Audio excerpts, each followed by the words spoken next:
முன்னொரு காலத்துல சூரபத்ரன் ஒரு அசுரன் இருந்தான். கடும் தவம் இருந்து என் அப்பா அதாவது சிவபெருமான் கிட்ட பல வரங்களை அவன் வாங்கினான். முக்கியமா சிவபெருமான் அம்சத்துல பிறக்கிற குழந்தையால மட்டும்தான் தனக்கு அழிவு வரணும்ன்ற வரத்தை அவன் வாங்கியிருந்தான். வரத்தை பெற்ற அவன் சும்மா இல்லாம தேவர்களையும் முனிவர்களையும் கடும் துன்புறுத்தலுக்கு உள்ளாக்கினான். இவை அனைத்தையும் தெரிஞ்சுக்கிட்ட சிவபெருமான் சூரபத்ரனை அழிக்கணும்னு முடிவு பண்ணாரு. கடும் கோபம் கொண்டு தன் நெற்றி கண்ணிலிருந்து 6 தீப்பொறிகளை வெளியிட்டாரு.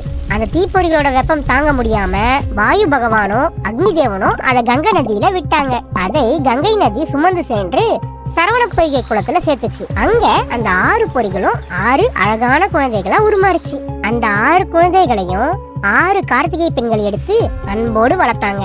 ஒரு தடவை பார்வதி தேவி சரவண பொய்கையை காண வரும்போது அந்த 6 குழந்தைகளையும் அன்போடு அணைச்சுக்கிட்டாங்க. அப்போதான் அந்த 6 குழந்தைகளும் ஒண்ணு சேர்ந்து 6 முகம் உடைய ஒரே உருவமா உருமாறுச்சு. அப்போதான் எனக்கு 6 முகம் என்ற பெயர் கிடைச்சது.